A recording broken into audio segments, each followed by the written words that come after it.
सी हुई। मौसी कहकर 1 लाख रुपए का चूना लगा रहा है कमबख्त। तभी बेल बजती है और कमलेश दरवाजा खोलता है तो सब दंग रह।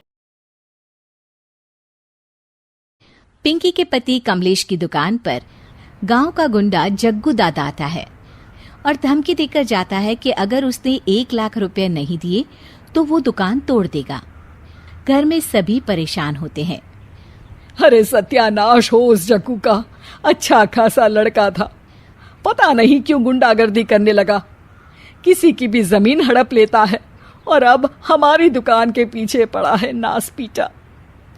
मेरे तो कुछ भी समझ में नहीं आ रहा कि मैं क्या करूं। अरे बेटा, मैं तो कह रही हूं कि 1 लाख रुपए दे दो और छुट्टी पाओ इस जग्गू दादा से। नहीं माँ, मेहनत की कमाई है, ऐसे कैसे दे दूं? मैं तो 1 रुपया भी नहीं देने वाला उसे। अरे पैसा तो दोबारा भी कमा लेंगे, पर जान है तो जहान है। नहीं पिताजी, मैं नहीं दूंगा पैसे, मैंने फैसला कर लिया है। पिंकी कमरे में आकर सोचने लगती है, मेरे पति के ऊपर ये कैसी मुसीबत आ गई है।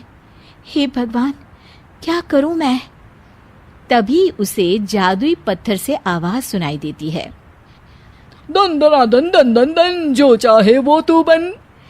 अरे हाँ, मैं भी कितनी भुलक्कड़ हूँ, मेरे पास तो जादुई पत्थर है, पर मैं क्या करूं? जग्गू दादा तो बहुत बड़ा गुंडा है, उसका सामना मैं कैसे कर पाऊंगी?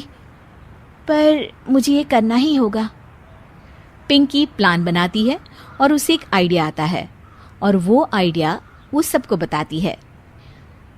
सुनिए, मेरे पास एक प्लान है, आप जग्गू दादा को पैसे देकर उन्हें घर पर खाने पर बुलाइए।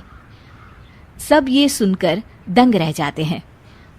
लो और सुनो, अरे वो तुम्हारे दूर के चाचा नहीं है जिसको खाने पर बुलाया जाए, जग्गू दादा है, इस गांव में सबसे अमीर और 1 नंबर का गुंडा।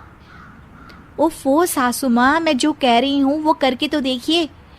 मैं आपको यकीन दिलाती हूँ कि कल के बाद जग्गू दादा हमें कभी परेशान नहीं करेगा। पिंकी के कहने पर कमलेश जग्गू दादा को रुपए देता है और उसे अपने घर खाने पर बुलाता है। अरे भाई, मानना पड़ेगा कमलेश, काफी तरक्की कर लिया तुमने। 1 लाख रुपए तो बड़ा ही कम डोनेशन था। जग्गू दादा सोफे पर बैठता है और सबसे मिलने लगता है। अरे भाई, लता मौसी ठीक तो हो ना? सुना है घुटने में बहुत दर्द रहता है। हाँ जाते हैं। अरे एमपी साहब, आप आइए आइए, आप कमलेश को कैसे जानते हैं? अरे भाई, कमलेश हमारे बड़े ही अच्छे मित्र हैं और मैंने सुना है कि आप इनकी दुकान हड़पना चाहते हैं, इनसे चंदा भी मांगते हैं आप।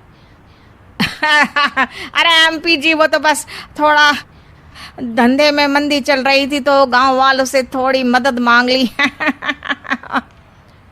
देखो जग्गू दादा, होंगे दादा तुम अपने घर के, ये हमारे पहचान के लोग हैं, इनके साथ तुमने कुछ भी उल्टा सीधा किया तो सीधा जेल में डाल देंगे, समझे? फिर वहां बाकी कैदियों से चंदा मांगते फिरोगे क्या? जग्गू घबरा जाता है और वहां से जाने लगता है। जी जी एमपी जी, समझ गए, हम चलते हैं, हमें माफ कर दो कमलेश बाबू। अरे बेटा, खाना तो खा लेता। अरे जग्गू।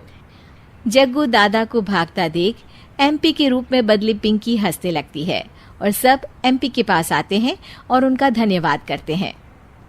आपको कैसे पता चला एमपी साहब कि जग्गू हमें परेशान कर रहा था? आपकी बहू पिंकी है ना, बड़ी ही समझदार है, वो मेरे ऑफिस आई और मुझसे मदद मांगी। क्या पिंकी ने यह सब किया? पिंकी अपने रूप में वापस आ रही होती है।